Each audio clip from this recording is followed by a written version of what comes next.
እግዚአብሔር ይመስገን ለዚህ ያደረሰን እግዚአብሔር ይመስገን እግዚአብሔር ይመስገን እግዚአብሔር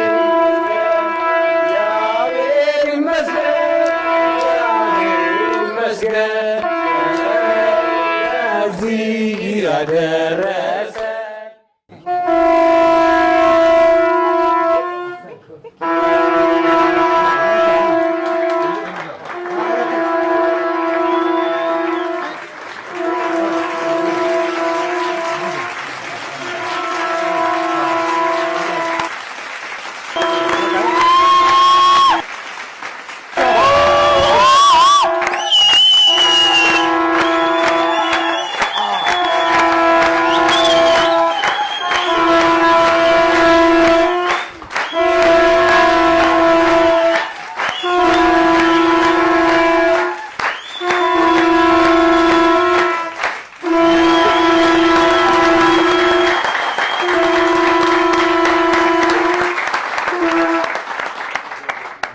እጅግ በጣም ይገርማል።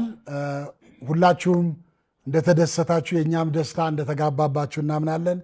እንዳልናችሁ እንግዲህ በረከት ፍልፍሉ ይሄ ፕሮግራም እንዳይቋረጥ እናንተ ተመልካቾቹን ደግሞ በማክበር ዛሬ እንዳያችሁት በክብር እዚህ ተገኝቷልና በድጋሚ እግዚአብሔርን አመስግኑልን። እሺ ጥሌ እንግዲህ በቅድሚያ ስለ በረከት ጉዳይ ሲነሳ ሁሉንም ማድረግ የሚችል ኃያሉ እግዚአብሔርን በቅድሚያ እናመሰግናለን። ከዛ በመቀጠል ከከተማ እስከ ገጠር ከመሃል ሀገር እስከ ዳር ድንበር በመላው ኢትዮጵያ ውስጥ ያላችሁ የሃይማኖት አባቶች፣ እናቶች፣ ወጣቶች፣ ህፃናቶች በየመንገዱ ስንሄድ ፍልፍሉ ተሻለው ወይ ፍልፍሉን እግዚአብሔር ይማረው ያላችሁ ሁሉ በእግዚአብሔር ስም ሁላችሁንም እናመሰግናለን።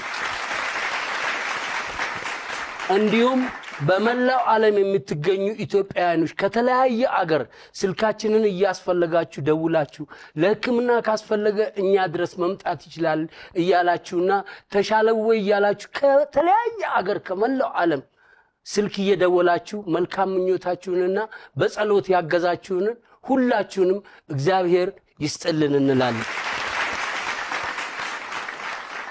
እናመሰግናለን። እሺ ፍልፍሉ እንኳን እግዚአብሔር ለዚህ ያበቃ።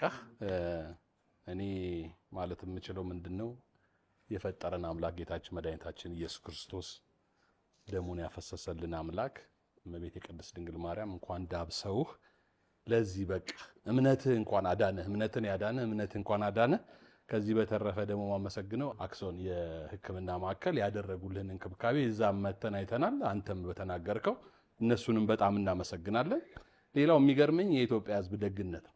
የኢትዮጵያ ሕዝብ ደግነት ወደር የለውም። በዚች ባለችኝ እንግዲህ በዚህ ባለው እድሜ የተወሰነ ሀገሮች ለማየት እድሉን አግኝቻለሁ።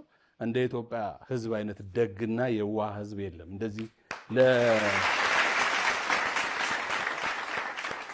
የፍልፍሉን በሽታ ራሱ እንደታመመ አድርጎ እንደራሱ በሽታ ወስዶ ቀንና ሌሊት ሁላችንንም በጥያቄ አብረን የምንሰራውን በጥያቄ እንዲሁም በጸሎት በምን በጣም እኔ በሚገርም ሁኔታ ላሳያችሁት ፍቅርና እግዚአብሔር ይስጣችሁ። እግዚአብሔር በቤታችሁ እንደዚህ አይነት ነገር አይግባ።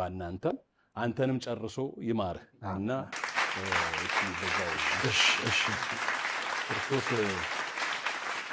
ስጋውን ቆርሶ ደሙን አፍስሶ ነው ያዳነ እና ለሁሉ ጊዜ ለጸሎትህ እንዲሆነ ካጠገብ ማትለየው ነገር ከኢየሩሳሌም ያመጣሁት ነው ለአንተ ብሎ ነው እስከዛሬ ቤት የተቀመጠው። ከፍተህ እንድታየው ፈልጋለሁ። እቺን ስጦታ አበረክትልሃለሁ። በረከት ነው።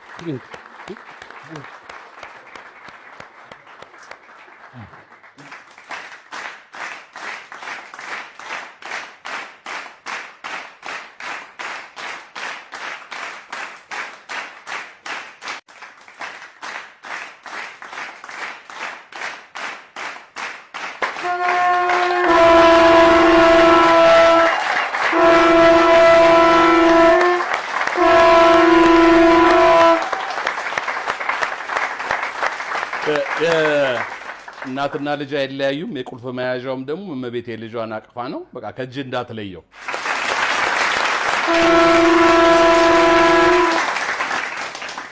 ማርቆስ እግዚአብሔር አምላክ የተመሰገነ ይሁን።